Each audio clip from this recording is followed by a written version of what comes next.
Rainbow Magic, Heather the Violet Fairy. Chapter 4. Time for a Rainbow. Hooray for Sky! Shouted Rachel. Now Jack Frost can't hurt any of us, and we can take him safely back to Fairyland. She flew over and picked up the snow dome. It felt smooth and cold, and it trembled when Jack Frost leaped out. Bertram hopped towards Rachel. "I will take care of that, Miss Rachel," he said. Rachel was glad to hand over the snow dome. Into the pot, everybody!" shouted Izzy. "It's time to go back to the fairyland." "Yippee!" yelled Amber, doing a backflip in mid-air. Heather waved her wand and the pot rolled fully upright. Onto its four short legs, Rachel, Kirsty, and all fairies flew inside. Bertram the frog climbed in after them. It was a bit of squash, but Rachel and Kirsty were too excited to mind. "Ready?" Ruby asked. Her sisters nodded, looking very serious. The 7 rainbow fairies raised their wands. There was a flash above them, like a rainbow-colored firework. A fountain of sparks filled the pot with beautiful bold colors: red, orange, yellow, green, blue, indigo, and violet.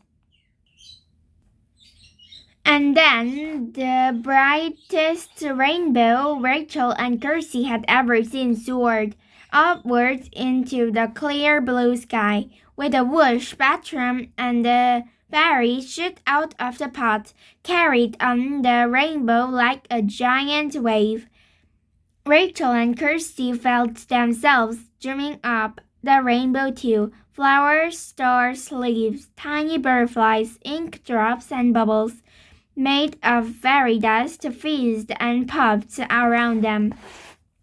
"This is amazing!" Kirsty shouted. Far below, she could see hillsides dotted with toadstool houses. It was fairyland. There was the winding river and the royal palace with its 4 pointed towers. All of a sudden, the rainbow vanished in a fizz of fairy dust. Kirsty and Rachel flapped their wings and drifted gently to the ground.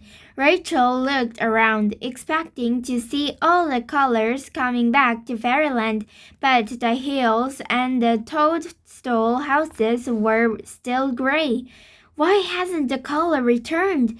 Rachel gasped in horror. Kirsty shrugged, too worried to speak. One by one, the rainbow fairies landed softly next to them, and Kirsty saw them where each fairy had landed on the gray grass. A patch of the greenest green was spreading outwards. "Rachel, look!" Kirsty shouted. "The grass is turning green." "Oh, yes," Rachel said. Her eyes shone. The fairy sisters stood in a circle and raised their wands. A fountain of rainbow-colored sparks shot up into the fluffy white clouds. There was a flash of golden lightning, and it began to rain. Rachel and Kirsty gazed in delight. Tiny glittering raindrops, every color of the rainbow, pattered gently down around them, and where they fell, the color returned, flowing like shining paint across everything in fairyland.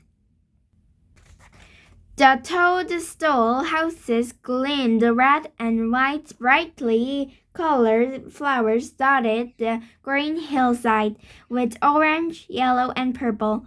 Now the river was the clearest blue. On the highest hill, the fairy palace shone softly pink. Music came out as the front doors of the palace slowly opened. Ruby flew down to Rachel and Kirsty. Hurry, hurry, she said. The king and queen are waiting for us. Rachel and Kirsty and the 7 fairies flew towards the palace. Below them, Bertram hurried along with enormous leaf. The rainbow fairies beamed as elves, pixies, and fairies rushed out of the palace and danced around. Hooray, hooray for the rainbow fairies, they cheered. Hooray for Rachel and Kirsty.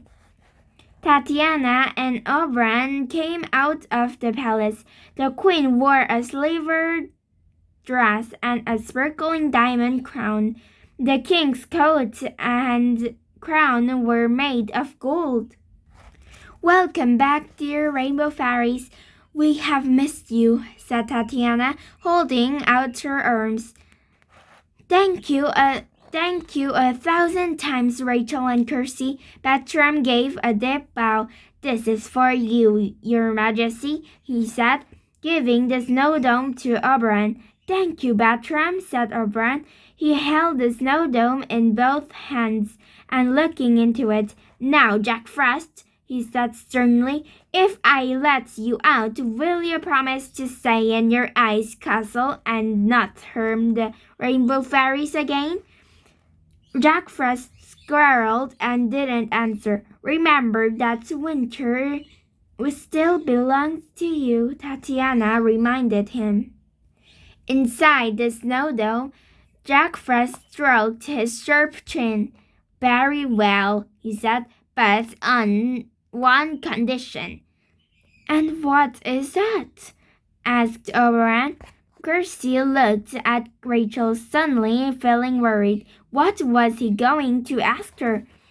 That I invited you next midsummer ball, said Jack Frost. Tatiana smiled.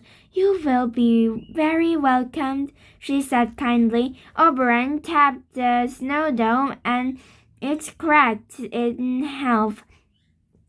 Jack Frost sprang out and shot up to his full bony height. Snow glittered on his white hair.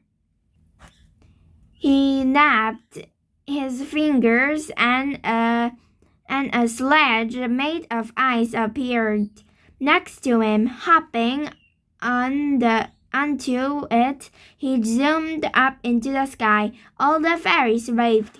Goodbye, we will see you next year at the midsummer ball, Sky called after him. Jack Frost looked over his shoulder.